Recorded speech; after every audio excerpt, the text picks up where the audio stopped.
Welcome, ladies and gentlemen. Welcome to another episode of the Bands of Time with the Prophetico.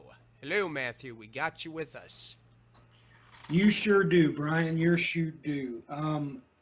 It's amazing the things that have come across our desk at absolutely breakneck speed in the past 24 hours since we just did that last video. Um, Ladies and gentlemen, in debating between us, Brian come to the conclusion that he had labeled it wrong. He needed to label it the battle for Nineveh, which is exactly what this is transpiring into. So, Brian, jump in here. You've already made a PDF for this show, even though I'm having a little bit of difficulty reading the PDF. Let's get this thing started because the battle for Nineveh is on. This is, well, in my opinion, from a video that I just watched, not from Western news sources. Ladies and gentlemen, we're right on top of this. This is, as far as Brian's concerned anyway, has already gone global. But when we take another look at Scripture, when we take another look one more time to try to figure out why it is that the Medes would be playing this part that they are today, it literally begs deeper consideration. So, Brian, jump on in here and share with the listeners what has just happened, just hours from us doing that video. I think you said that 6 hours after we finished that video, this news broke. So let's jump right into this because, well, Brian, you and I are hoping these things come to pass, and it's time for us to all get ready. So jump in here, Brian. Let's get this show rolling. I think what we're going to do is just roll straight over to these news stories quick. Yesterday, I had sat down at the computer, was going in to do a couple of edits, change the name of the last video to the Battle of Nineveh. And what I had noticed is basically because of the title of our video on the side screen with the recommended videos, there was an entire string of new videos concerning the war in Syria from August 26th. And I had decided I was going to go through and start looking at them. And once I began to realize what was going on, I was literally in shock. Now, yesterday we had announced, as you can see here in this article, Turkish military launches Operation Euphrates Shield to clear Daesh from northern Syria. And it's exactly what it states. But everybody, you got to understand something. Yes, they're going after ISIS, but are they? I guess that might be even one of the bigger questions. Because basically one of their main targets is groups within the Kurdish population as well, with the PKK, the PYD, and YPG, as you can see in this other article that's brought up right here, Operation Euphrates Shield to continue until YPG retreats, PM Yildirim says. And everybody, this Daily Sabah right here, you can see listed up here. This is a Turkish website released right from their news sources. So, you know, you can look right here. The operation led by Turkey to liberate Syria's Jarablus from Daesh terrorists will continue until elements of the PKK's Syrian affiliate YPG retreats to the east bank of the Euphrates. Prime Minister Binali Yildirim said on Wednesday, speaking at a live interview on Haberturk TV after meeting U.S. Vice President Joe Biden. Yildirim said that it is necessary to cleanse Jarablus of terrorist PKK-affiliated groups, including PYD and YPG. This was a pledge, a guarantee of the U.S. He continued by saying that the timing of the operation has nothing to do with KRG President Mossad Barzani or U.S. Vice President Joe Biden's visit to Turkey. Yildirim also said that it is necessary to protect Syria's established integrity and that it would be a disaster if all ethnic groups wanted to establish their own state. The situation would be worse than today if every single ethnic group established a state, he said, adding that Turkey is already paying the price of the conflict in Syria by hosting over 3 million Syrians, and that it is necessary for these people to return to a normal life as soon as possible. The Prime Minister also highlighted that even though Turkey does not see Assad as part of a permanent solution in Syria, it could still accept Assad as one of the sides. He added that Turkey urges all sides, including Iran and Russia, to come together and find a solution to the ongoing conflict in Syria. He also touched upon Turkey's relation with Egypt, that it is necessary to restore and normalize relations, as he noted the people of Egypt and Turkey are brothers. It cannot continue like this, he said, noting that Turkey needs to fix economic and cultural relations with Egypt, and this would benefit everyone. U.S. military contributing to Turkey's Jarablus offensive, U.S. official says. The U.S. military is providing intelligence, surveillance, and air cover if needed for Turkey-backed Jarablus operation in Syria against Daesh, a senior American official said on Wednesday. Okay, this was published the 24th. Once again, this was published the 24th. So this was all set in motion, everybody, 4 days ahead of this. And I mean, let's go back here. So this was set in motion, all of this on the 24th, which was on Wednesday. Now we had, I believe, did that video on what? Matthew, do you recall? I can't even, it's been one of those weeks, everybody. No, I can't recall myself, Brian. And here's another article. Euphrates, shield, turning point for Middle East. Great efforts are being made to destabilize Turkey. In one sense, these are endeavors made by various terrorist organizations and international powers supporting them to turn Turkey into the new Syria. Daesh, the PKK, and the Gulenist terrorist group. Remember, everybody, that the Gulenist group are the ones that they pointed the finger at for being behind this overthrow, this attempted coup that just took place. So now we've got all three of these groups that are all tied in with Gulen. So now they're lumping 3 of these Kurdish groups together. So, you know, and everybody, you can read these articles. I have this linked right in at the bottom of the show notes.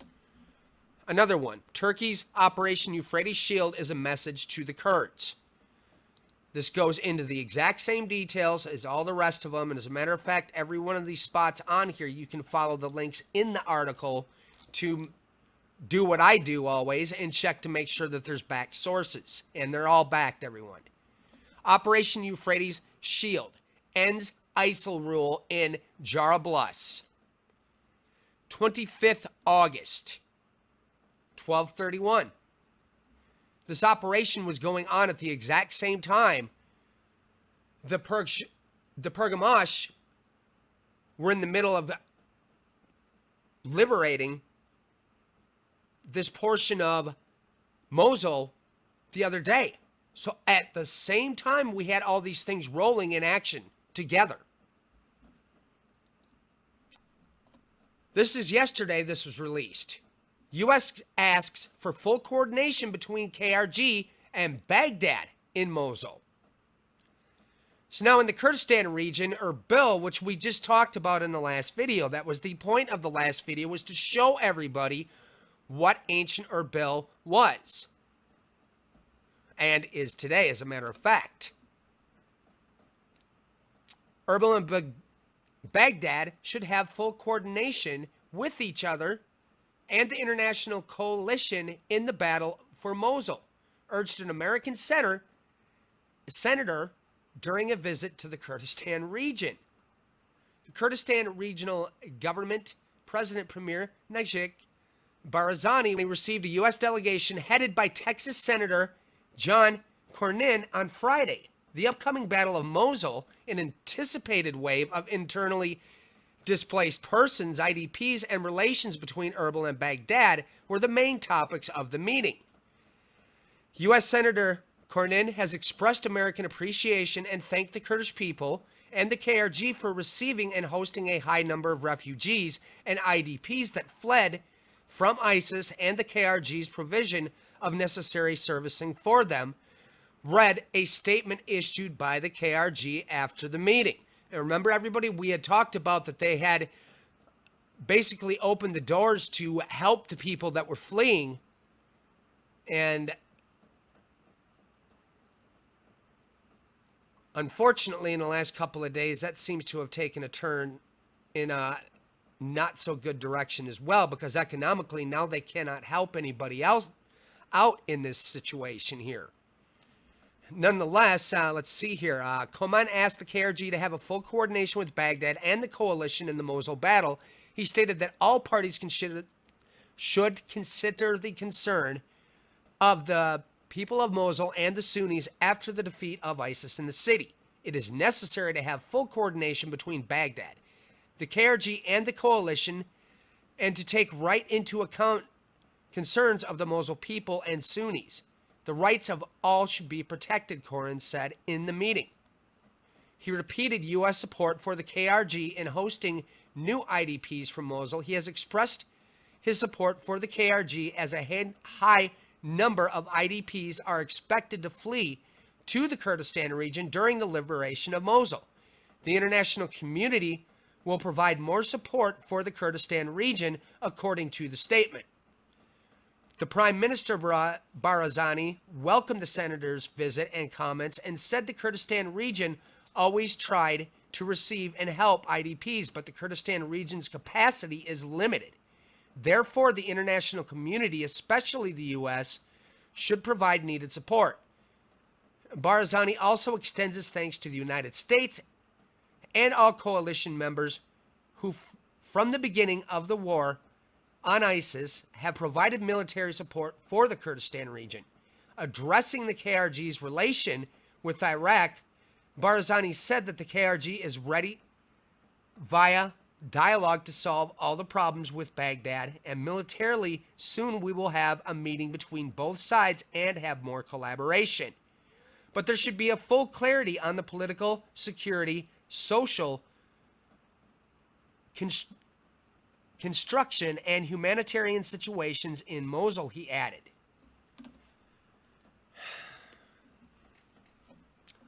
Syrian foreign minister arrives in Baghdad to strengthen ties. So again, this was on August 25th. 22 hours ago, Erbil and Baghdad ready to talk about independence and Mosul. Erbil, Kurdistan region, Iraqi Prime Minister Hayder al-Abadi asked Kurdish leadership to decide about the Kurdistan region's future position, whether they want to stay with Iraq or choose independence. The issue was raised during a meeting between Abadi and the Patriotic Union of Kurdistan, PUK. I can certainly take over for a minute because everybody only knows about this KRG because we told them of very treacherous dealings. There is no way that the United States of America, NATO, can be making deals with this KRG. Now we turn right around and stab them in the back again. Ladies and gentlemen, we must come to terms with, well, a very prophetic insight into a time that would be very begod. You know, H898. It is in direct conjunction with something else in the scripture when you begin to look at the final chapters of the Old Testament. Ladies and gentlemen, I'm going to read for you, and you're going to immediately realize what comes in direct conjunction with the treacherousness.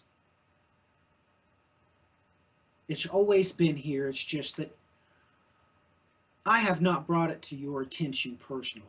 Now, perhaps a preacher or teacher has, I don't know. But you need to understand that the last book of the Old Testament gives us the keys of what would happen when things did go treacherous. The book of Malachi, chapter 2 and verse 10 to the end of the chapter. Do we not all have one Father? Has not one God created us? Why do we deal treacherously each against his brother, so as to profane the covenant of our fathers? Judah has dealt treacherously, and an abomination has been committed in Israel and in Jerusalem. For Judah has profaned the sanctuary of the Lord, which he loves, and has married the daughter of a foreign god. I usually don't do this, but I'm going to break here. I usually complete the stanza. Ladies and gentlemen, that foreign god, I've told you the historical references. We know that he's going to worship a god of war, a god that his fathers has not known. Now, you'll take note that the verbiage used in verse 10 is screaming out to you that he's talking about everybody involved. So when you mention this foreign god in direct correlation with treacherousness and an abomination, he gives you a window of opportunity. Verse 12. As for the man who does this, may the Lord cut off from the tents of Jacob everyone who awakes and answers, or who presents an offering to the Lord of hosts. This is another thing you do to cover the altar of the Lord with tears, with weeping, with groaning, because he no longer regards the offering or accepts it with favor from your hand. Yet you say, for what reason? Because the Lord has been a witness between you and the wife of your youth, against whom you have dealt treacherously, though she is your companion and your wife by covenant. But not one has done so who has a remnant of the Spirit.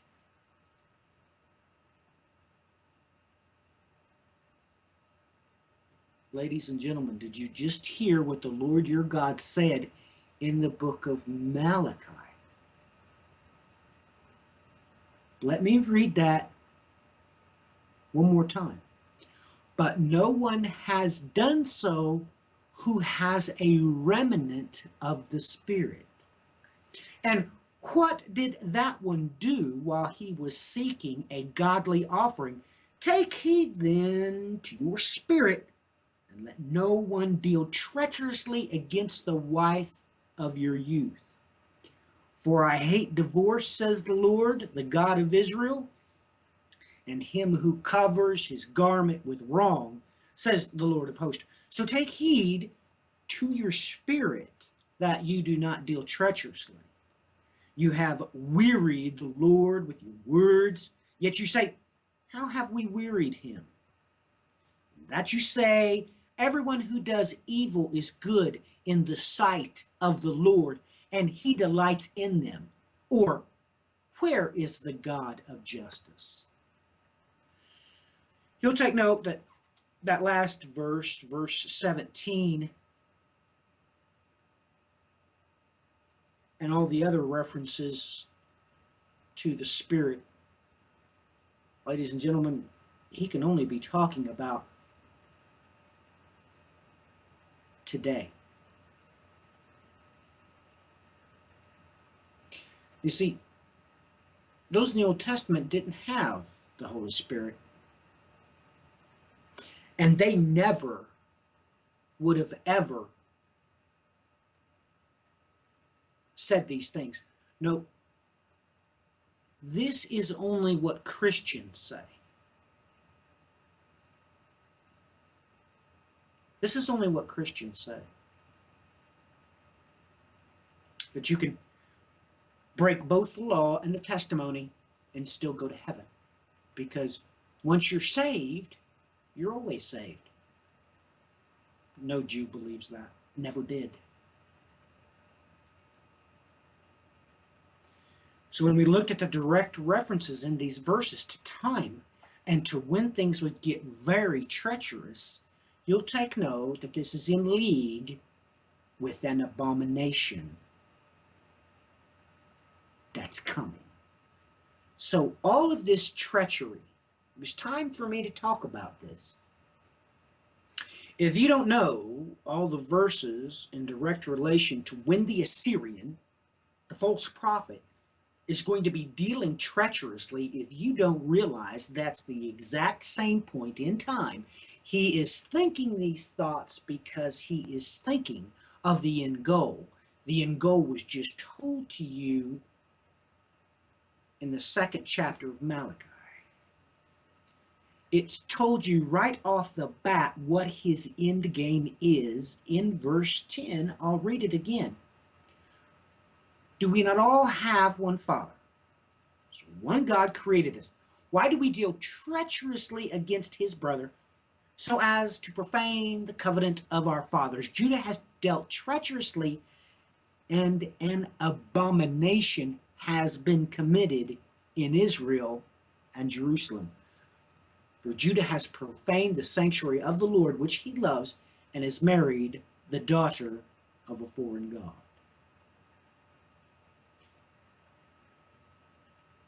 These acts of treachery, the reason why he's doing them is because now you know what his end game is. It's to set up an abomination. Just like he has done before. It's not the first time. More than once an abomination has been set up. Brian, why don't you talk a little bit about this Hebrew word here, H898, because its etymology is very interesting, and I think that the viewers might want to take heed as to where it goes, especially in light of the prophets. Brian, back to you.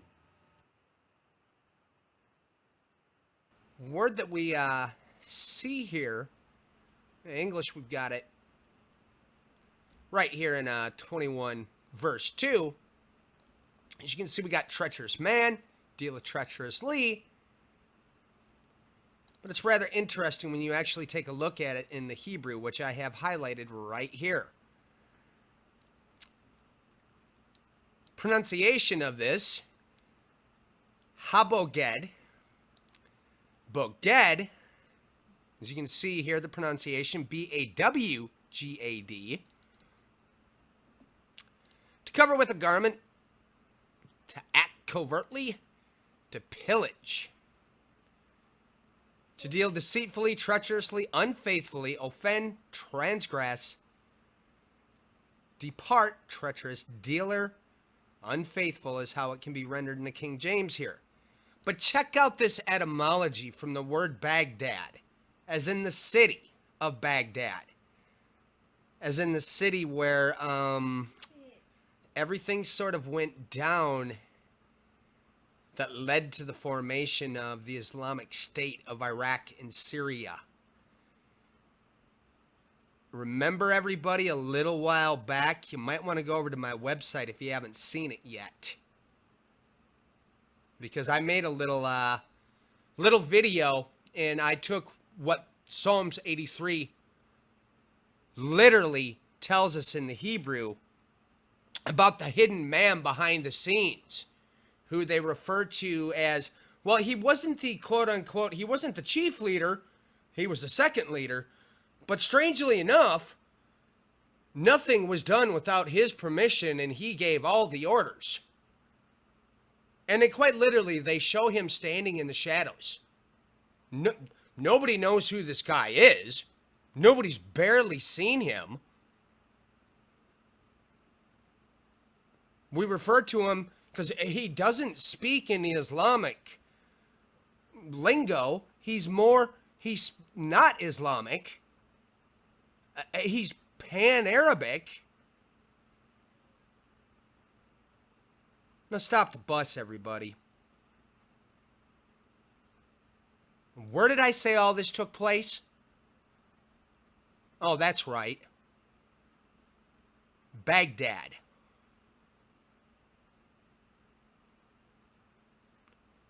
Etymology of the word, Baghdad.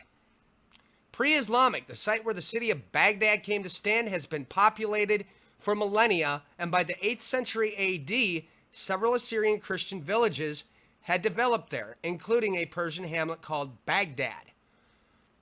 The name which would come to be used for the Abbasid metropolis.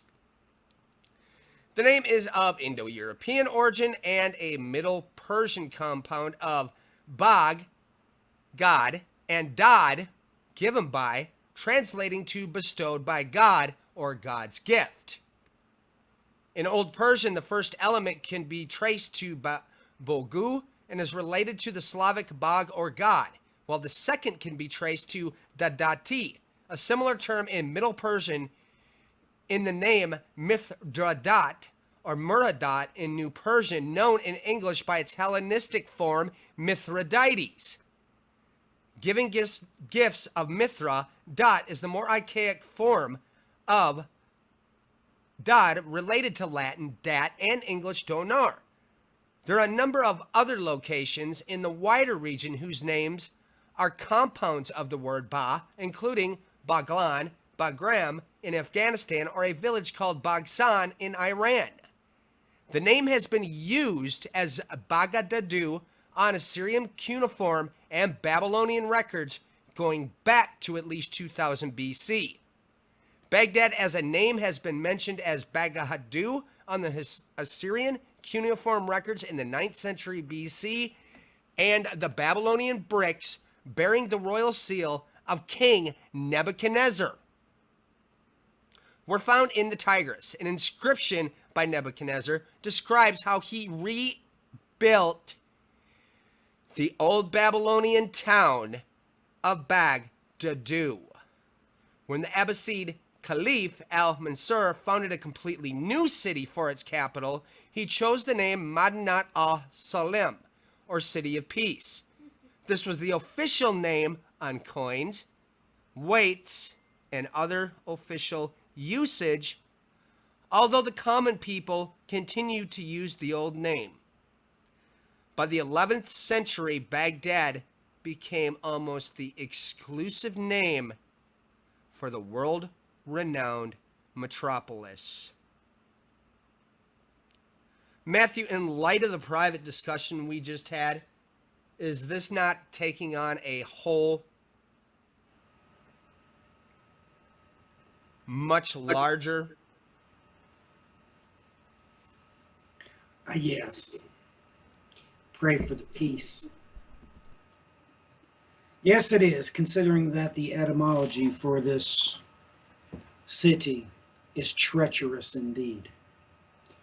But you'll take note that Brian explained to us that in their tongue, it was put on their seals and on their coins, City of Peace. So Ladies and gentlemen, it's pretty obvious that God was wanting us to see things prophetically, that while one side of the coin says one thing, the other side of the coin is something completely different altogether. There's going to come an event horizon when those that are praying for the peace of Jerusalem, great treacherous acts would be perpetuated on what Babylon calls her city of peace. And this would be the root of this treachery. It was right there in the etymology the whole time. It was right there. We couldn't see it until, well, we had the right light. Take, for instance, it is common phraseology, ladies and gentlemen, that when a bride is not too comely, so to speak, it is common tongue in every language to say that said woman is beautiful, or said thing or object is beautiful in a certain light. They are, of course, referring to twilight. That's what they're referring to.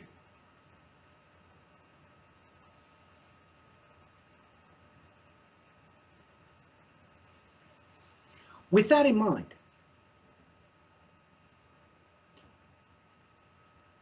we all know that twilight time is detrimentally important to Daniel's sequences of events. Most illicitly, of course, the perpetual sacrifice mentioned by Gabriel. You see, that sacrifice was performed at the evening tide, twilight time. Twilight in the morning, after first light. And of course, the evening sacrifice was done prior to last light. It is after the last light. You can look up on some weather channels and get this. I know that my wife gets it on Weather Underground, I think it's called. It will give you the times of first and last light. Because, ladies and gentlemen, the reason why this is so important is that the firmament cannot shine until after last light, when there is no more sunlight left. It is then and only then that you can, of course, see God's bow in the heavens, the Milky Way. So literally encoded here. It's all over the place, encoded here, ladies and gentlemen.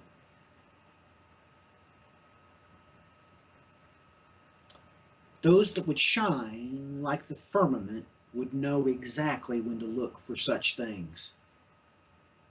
And perhaps it's caught us all off guard. We weren't expecting such treachery to arise from Baghdad, because this has been going on since the illegal occupation of Iraq. This entire mess has been created because we have, of course, military forces right now guarding the poppy fields in Afghanistan. We just invade, we blow things up. We use Los Angeles class attack subs under not only the cloak of darkness, but the cloak of the seas for a launching stage for 112 Tomahawk cruise missiles into Libya. Yes. And our favorite targets, of course, is hospitals and Pakistani weddings. I forgot about that. Treacherous indeed. But all of this began with the whirlwind that what the history books calls Desert Storm. Brian, back to you. I just kind of wanted to flip it around, as I said. Looking again, because I hadn't touched this since what I began to work on earlier this evening before Matthew and I got together and talked. But now looking again at that etymology for the word Baghdad, suddenly something the two of us talked about after the fact begins to amplify itself even more so. Did everybody notice about what it said there with Nebuchadnezzar and Babylon? Let me go back here again and let's locate that.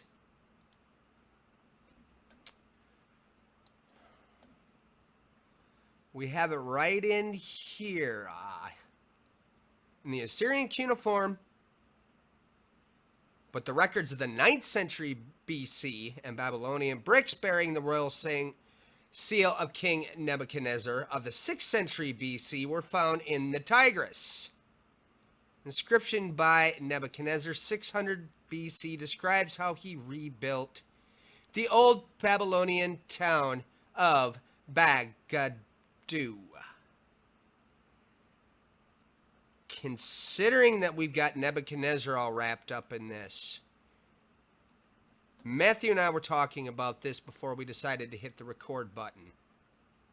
There's actually quite a bit going back and forth and back and forth and back and forth here. But you will take note that in the book of Ezra, it speaks about, because book of Daniel tells us that from the decree to restore and rebuild Jerusalem, there shall be 7 weeks and 62 weeks. The breaking down of this is one of many places where you begin to understand how the timeline was always meant to, and indeed does work. And it's encoded right here with the writing upon the wall. Which happened to whom? Belshazzar, the last of the Chaldean kings that was descended or in the line of Nebuchadnezzar. Stop it. And when we look at the writing upon the wall, everybody take note of something here, because this just hit me today. So I'm relaying what I noticed today to all you. Do you notice how that mene, there's 2 of these. And then we've got Tekel, Upharsin. This is the interpretation of the thing.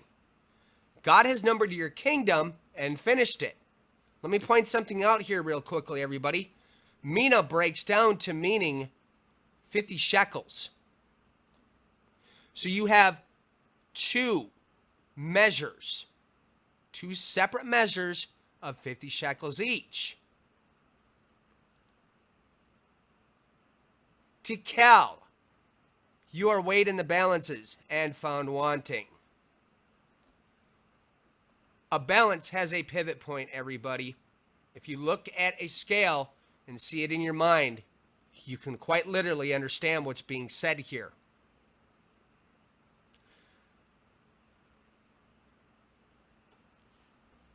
Now, you are weighed in the balances and found wanting. Think about ancient times where when you were paying with currency with a coin, that coin had to be the exact weight. If it was not, it was found wanting. And then what does it say here finally? Perez, your kingdom is divided and given to the Medes and Persians.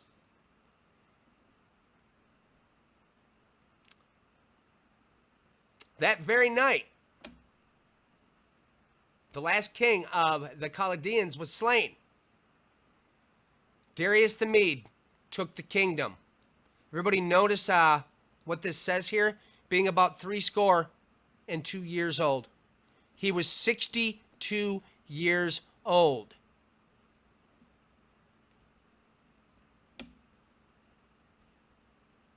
Now, why is it that we have 2 sets of mene?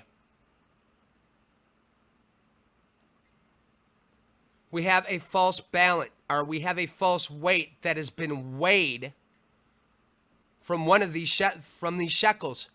That's when the Chaldeans were given over. Again, I ask, why is Mene Mene twice? This kingdom was given to Darius the Mede at the age of 62. Yet, as you go down further to look, let's move it along here. We've talked about this before, about a kingdom divided against itself shall not stand. All right, if you have in the standard English text, at least here, taking from the Hebrew. In the Hebrew, we're told, in the first year of Darius the Mede, even I stood to confirm and strengthen him. In the Greek, in the first year of Cyrus, I stood to strengthen and confirm him. Daniel 1 verse 21. And Daniel continued even to the first year of King Cyrus.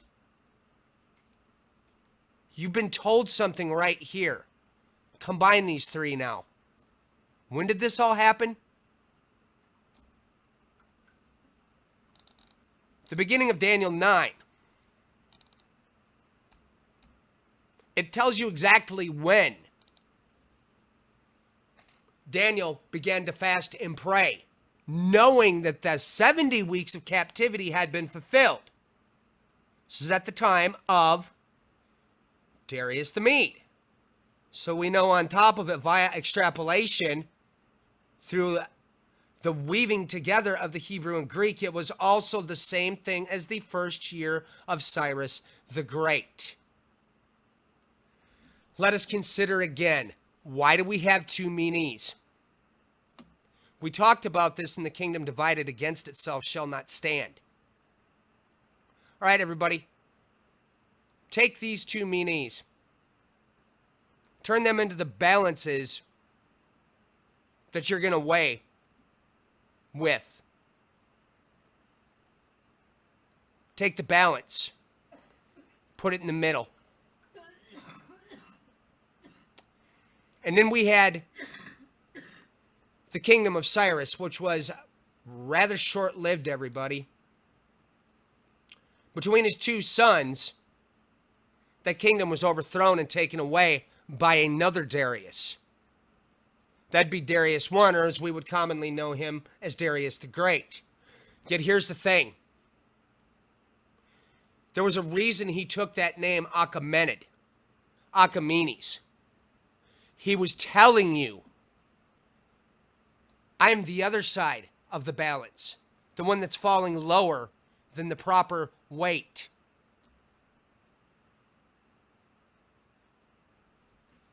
Why am I saying this? Everybody think back now to what happened at the time with Darius the Mede, when the 120 satraps came forward and wanted to throw Daniel into the lion's den. He was greatly grieved.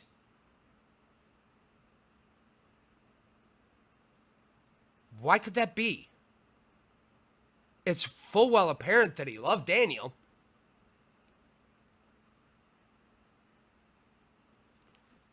The first part of the Mene.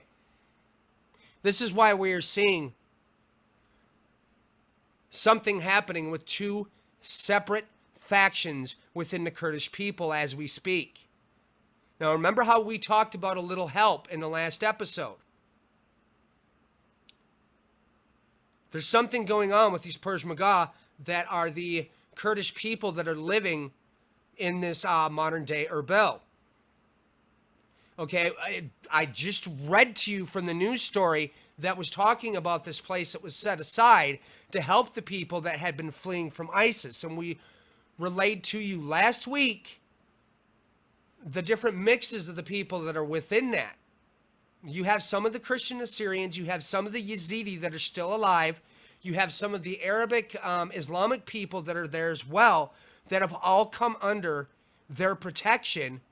And everybody, if you haven't yet, I really would advise it again. Like I said last time, you might want to go out and look at some of these very documentaries concerning these people. Because when they're going in and taking these cities, when they're holding these cities for the, the other forces to come in, because previous to what has transpired now, because the United States and many Western nations all of a sudden have started, they decided they were going to start paying these people, and they were going to start backing them by giving them weapons and military arms. This wasn't the case before. And these small groups of these Peshmerga Kurdish people, they were holding the line. After they would take these very strategic strong points away from the Islamic State with very limited weaponry, coming up against some very unreal amounts of the Islamic State members attacking them. And they were able to hold their own and still keep going in the midst of this. It's something you have to, I'm going to say this a little strangely, hear with your eyes and see with your ears at the same time, because they both have to work in tandem for you to understand what is happening here. This group within the Median, within the Kurdish people, within these Medes, they are a separate group than what all of a sudden has happened here in Turkey. Now, we've had, in the last couple of days here, everybody, if you've forgotten, we just had, on one side, we had Joe Biden come into this. All of a sudden, we have a senator that's over here in Erbil. We're getting two different mixed messages. Okay, we're getting told, well, they're going to, these people, these Kurdish people that are the Peshmerga, well, they're going to get their own separate statehood with the land of Kurdistan. Now, everybody, you have to understand that they pardoned off a section within Iraq after all the events had played out within the Iraqi wars. There's a little section now that they have had allotted to them to an extent. But now something very strange has happened here with what Biden's orders about removing these groups from the Euphrates, and the Turkish people launched this Operation Euphrates at the same time. Now we have talks going on again, because I have multiple talks of these that have been happening through the last few weeks when we stumbled into all of what was happening here in Erbil. This has been ongoing. They say they're going to give them the land, then they say they're not. This thing has gotten pretty complicated. I'm not certain of other words to put to this, because now that I bring in the second part of the equation, we've talked about this as well in the past. When Darius the Great, when he seized that throne from the line of Cyrus the Great, of Anshan, and I've alluded to this before, because Anshan, everybody, you've got to understand that that is ancient Elam. Okay, so when he seized this throne, ended the line of Cyrus the Great, when he stood up, okay, first off, he was telling you, Achaemenid, he's telling you that we are the next extension, this other second set of the Medes that I brought up in this PDF. But he is also telling you something else through his Beistan description. Because he also states in there blatantly that I'm an Aryan from Eria, which is a land inside of that landmass within today's modern-day Iran. This is why they use the term, this is why they use the name for that nation. That's why they call it Iran. It is taken from what Darius the Great said there. This is the modern term. So now, as Matthew brought up before, we're already seeing clashes on top of it. As an aircraft carrier and a destroyer face off face to face between the United States and Iran yesterday, I just talked about a news story that was released from Turkey that said, what? American forces are in there helping Turkey with this Operation Euphrates, where they're going into Syria And this is where the lines are getting really blurred here. Russia does not want Assad overthrown. And yet somehow Turkey's been spending a whole lot of time talking to Russia lately. United States, well, they want Assad ousted. Somehow, after everything that happened during that coup, somehow all of a sudden relations between the United States and Turkey are just like peachy keen again? Or is something not computing here? But on top of all of this, if you cannot see the treachery and the betrayal that is going on here from every which direction, sitting right in front of our eyes as this entire first stage of this battle for Nineveh had just launched, and all at the same time, we have this Operation Euphrates. Now, if I remember correctly, it was called Euphrates Storm. It's launching in tandem. Now think back again to what I stated in the last program when that coup happened. The UNESCO meetings went along all the way. All of a sudden, guess what? The 15th, it kept going during the coup. Dead silence, 16th. 17th and forward, just did what it did. And now we're seeing all this take place, everybody. And I guess that's just, I gotta let Matthew chime in, because I just unloaded a lot here, folks. Let Matthew chime in. I love how he does that, ladies and gentlemen. You absolutely gotta love how Brian does that. Because Brian knows I'm not very good at putting a period at the end of the sentence. I always go for an explanation point. Let me reiterate.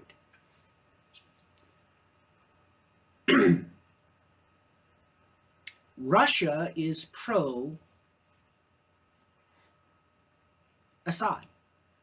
Why? Because he was voted in democratically. By the way, he has always been our poster boy. Now, who is it that's fighting against Assad?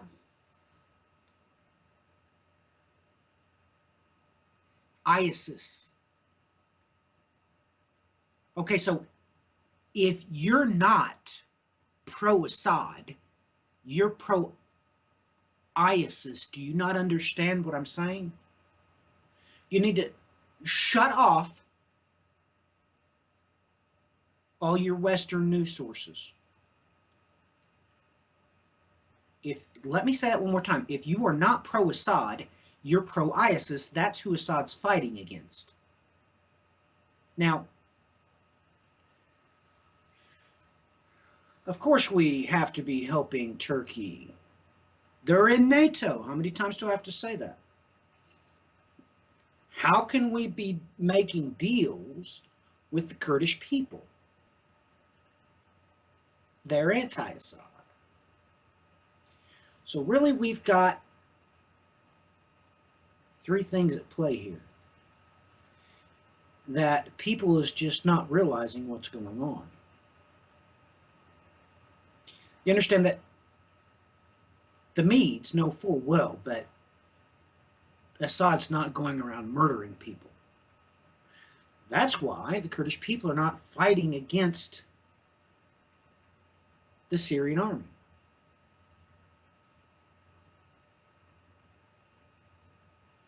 That can't be tolerated.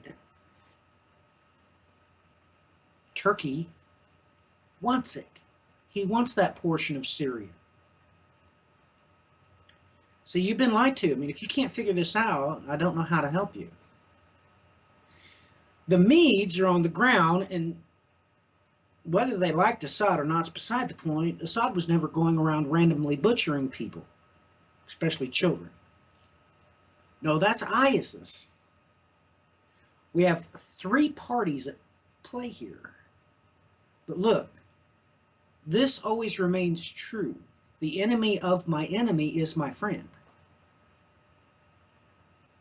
We are acting very treacherously. But there's one thing that I want to bring out. You heard from Brian's own mouth as he referred to the king in question being from Elam, in direct correlation with Babylon. Ladies and gentlemen, if you cannot see that Isaiah chapter 21, who it's talking about, you need to take another look at it, because let me read just a couple of verses from it. Verse 3 and verse 4. For this reason my loins are full of anguish, pains have seized me like the pains of a woman in labor. I am so bewildered I cannot hear, so terrified I cannot see. My mind reels, horror overwhelms me. The twilight I longed for has been turned for me into trembling. This is the infamous prophecy about the twilight trembling. Let me read the next verse. They have set the table, they spread out the cloth, they eat, they drink, rise up captains, oil the shields.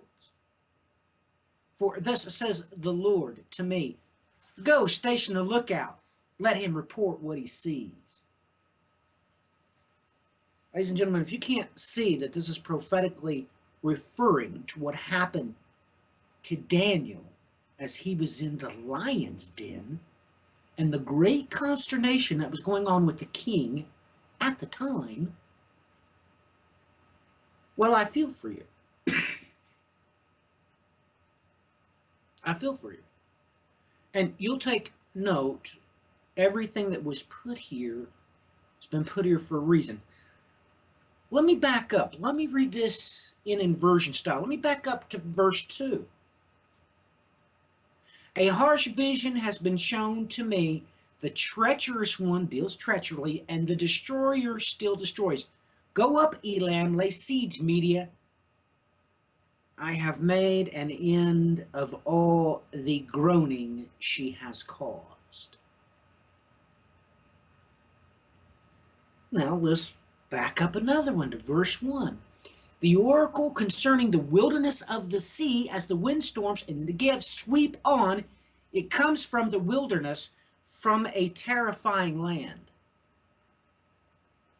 Yet, everybody knows that this is the self-same prophecy that contains fallen. Fallen is Babylon. Verse 9.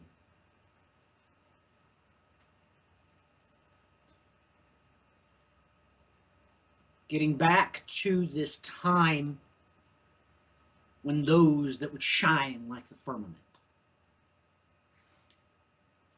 I hope you heard things there. He quite specifically said there would come a time that even though he could hear it, he didn't want to hear it. Even though he could look at it, he didn't want to see it. But this would come upon them surely as a woman in labor. You've got no choice. When these treacherous acts begin. Now, let's back up again. Let's go back to Desert Storm, okay? If you don't believe me, read verse 9. I haven't told you the chapter, have I? Because you should already know by now what I'm talking about. You should already know. So you should know by now. Okay. Verse 9 clearly describes this place as Babylon, yet verse 1 says what? The oracle concerning the wilderness of the sea as windstorms in the Negev sweep on. It comes from the wilderness, from a terrifying land. I'm just saying. I'm just saying.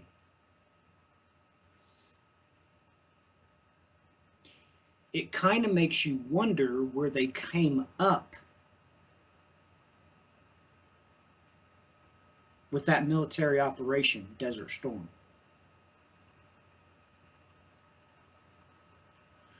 because everything that ISIS is has been born out of us acting very treacherously, because that was our launching point to basically invade the Middle East and kill everybody.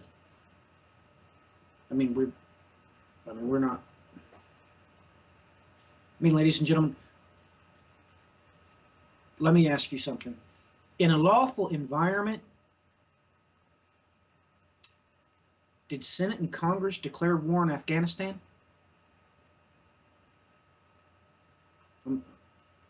I'm just asking. How many Pakistani weddings have we blown to smithereens? Has Senate and Congress declared war on Pakistan? How about Libya? In the dead of night, from beneath the waves, we launched 112 Tomahawk cruise missiles into Libya. All I am asking you is, have we, as a country, legally declared war through our representatives on Libya? Who came up with that Desert Storm way back when?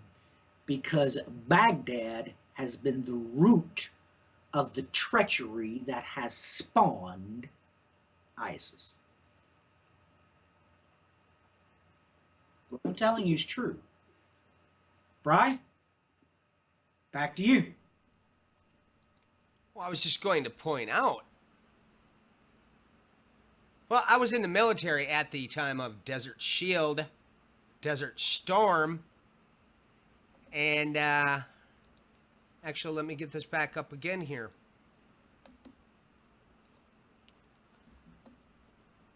Let me pull that in. Everybody recall what this is called? Operation Euphrates Shield.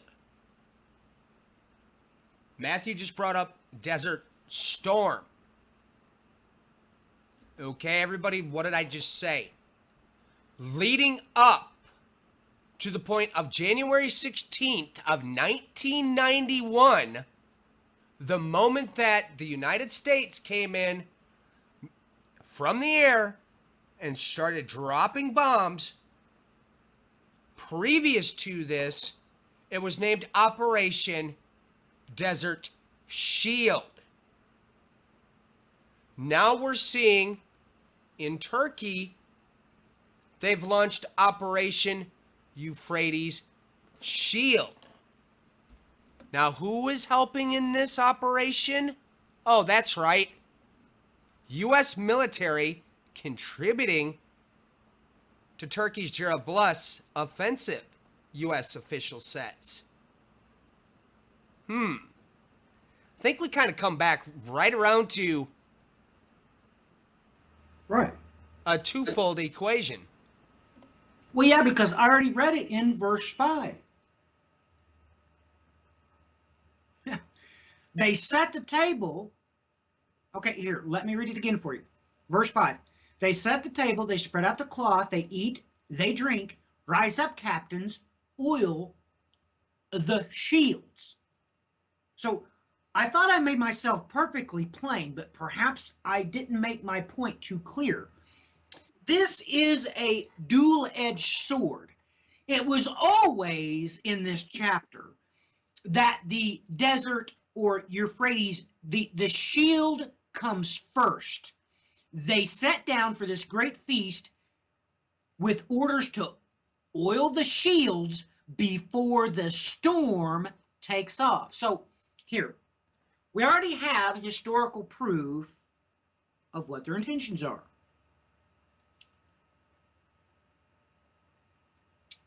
If everybody's forgot, Desert Shield turned into Desert Storm. So even though you're told that the whole purpose of this chapter, I haven't told you the chapter, you're supposed to know that already. In verse 1, the purpose of this is the storm. But before that storm takes off, you're told what they do. They sit down for a big feast and prepare for the battle by oiling the shield. So that's why Brian just told you that Desert Shield was the operation to get set up. And once it kicked off and we actually invaded, it was transferred into Desert Storm. Brian just told you they've just named this Operation Euphrates Shield. What they're doing is expecting you to know that the next part of this operation is going to be Operation Euphrates Storm, because it was obviously from the beginning taken from this chapter, the chapter in the Old Testament that says fallen is Babylon. Brian, back to you, buddy. I was just going to add something in here.